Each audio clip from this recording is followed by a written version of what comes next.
Pois é. Aquele sonho do imóvel próprio, comprado na planta e a entrega, atrasou. A gente sabe, a frustração é gigante. Mas olha, existe um caminho sim. E é sobre isso que a gente vai conversar agora. Vamos entender direitinho quais são os seus direitos e o que dá para fazer. E olha só, isso que está na tela é a realidade de muita, mas muita gente mesmo. Dá uma sensação de impotência, né? Parece que a gente fica de mãos atadas. Mas o conhecimento, ele é a chave para virar esse jogo.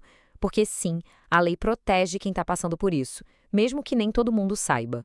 Então, respira fundo porque a boa notícia é essa. Tem solução. Pode parecer um beco sem saída, super estressante, mas existem mecanismos na lei pensados justamente para proteger quem compra.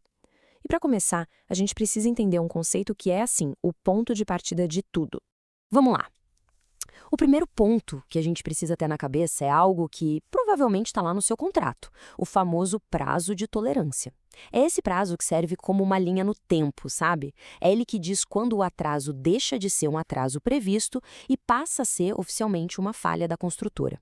Funciona assim. Quando a gente assina o contrato, quase sempre tem uma cláusula ali no meio que dá um fôlego extra para a construtora, um tempo a mais para entregar a obra, sabe?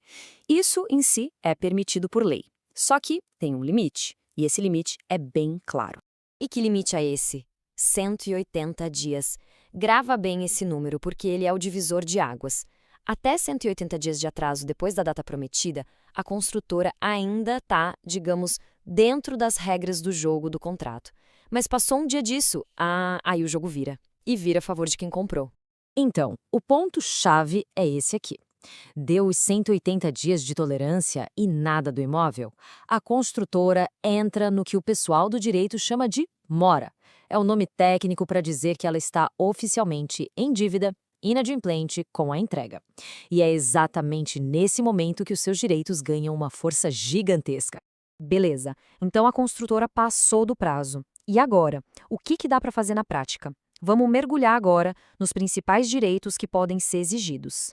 Primeiro de tudo, a grana de volta. Se a decisão for por desfazer o negócio por culpa da construtora, claro, existe o direito de reaver tudo o que foi pago. E não é só o valor nominal, não. É a devolução integral das parcelas, com correção monetária. E olha que interessante, dependendo do caso, a justiça entende que até a comissão de corretagem entra nessa conta. Afinal, o negócio não foi para frente por uma falha deles, né? Vamos para o segundo direito, que é importantíssimo. Além de qualquer outra coisa, pode ser possível cobrar uma multa da construtora por esse atraso. E aqui vem o pulo do gato. Sabe aquela multa que só existe no contrato para quem compra, se atrasar uma parcela? Pois é, mesmo que não tenha nada escrito sobre multa para a construtora, a justiça tem aplicado a mesma lógica contra ela. É uma questão de equilíbrio, né? Se vale para um, tem que valer para o outro. E chegamos no terceiro ponto, a indenização. Porque vamos combinar, o atraso na entrega de um imóvel não é só um probleminha, um aborrecimento. Causa prejuízos reais, mexe com a vida da gente. E a lei diz que esses danos todos, eles podem e devem ser compensados. E o que seria essa indenização na prática? Bom, tá aí na tela. Pode ser, por exemplo, o reembolso daquele aluguel que se teve que continuar pagando sem esperar. Ou então, se a ideia é alugar o imóvel novo para ter uma renda, essa grana que deixou de entrar também pode ser cobrada. É o que chamam de lucros cessantes.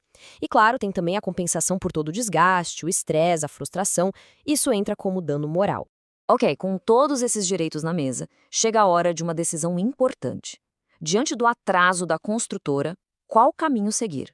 Basicamente, a escolha se resume a duas grandes possibilidades. De um lado, a pessoa pode pensar, ok, eu ainda quero o imóvel, mas não vou sair no prejuízo.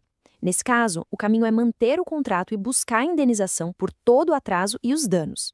Agora, do outro lado, pode ser que o atraso tenha sido tão absurdo que a pessoa já perdeu o interesse, o timing passou. Aí a opção é pedir para rasgar o contrato, encerrar tudo, pegar o dinheiro de volta e ainda buscar as outras reparações que a gente falou. Certo, as opções estão mais claras agora. Mas a pergunta que fica é, e aí, qual é o próximo passo? Como é que se faz para de fato garantir esses direitos? E antes de qualquer coisa, é super importante ter isso em mente. Não existe fórmula mágica. Cada caso é um caso. O seu contrato é único, tem cláusulas específicas e a sua situação também é diferente da de outra pessoa. Por isso não dá para generalizar. Uma análise cuidadosa e individual do seu caso é o que vai fazer toda a diferença. Então, o caminho das pedras é basicamente este. Passo 1, entender os seus direitos. Só de saber o que a gente conversou aqui, já se evita tomar decisões erradas ou ter mais prejuízo. E o passo 2, que é o decisivo, buscar ajuda de quem entende do assunto. Um profissional especializado vai poder olhar para o seu contrato, entender sua situação e traçar a melhor estratégia. É isso. A informação é, sem dúvida, uma ferramenta muito poderosa. E talvez alguém que você conheça esteja passando por essa mesma angústia, sem saber por onde começar. Saber desses direitos pode mudar tudo para quem investiu o sonho da vida num imóvel e agora só tem incerteza. Porque, no fim das contas, conhecer o caminho já é o primeiro e talvez o mais importante passo para lutar pelo que é seu.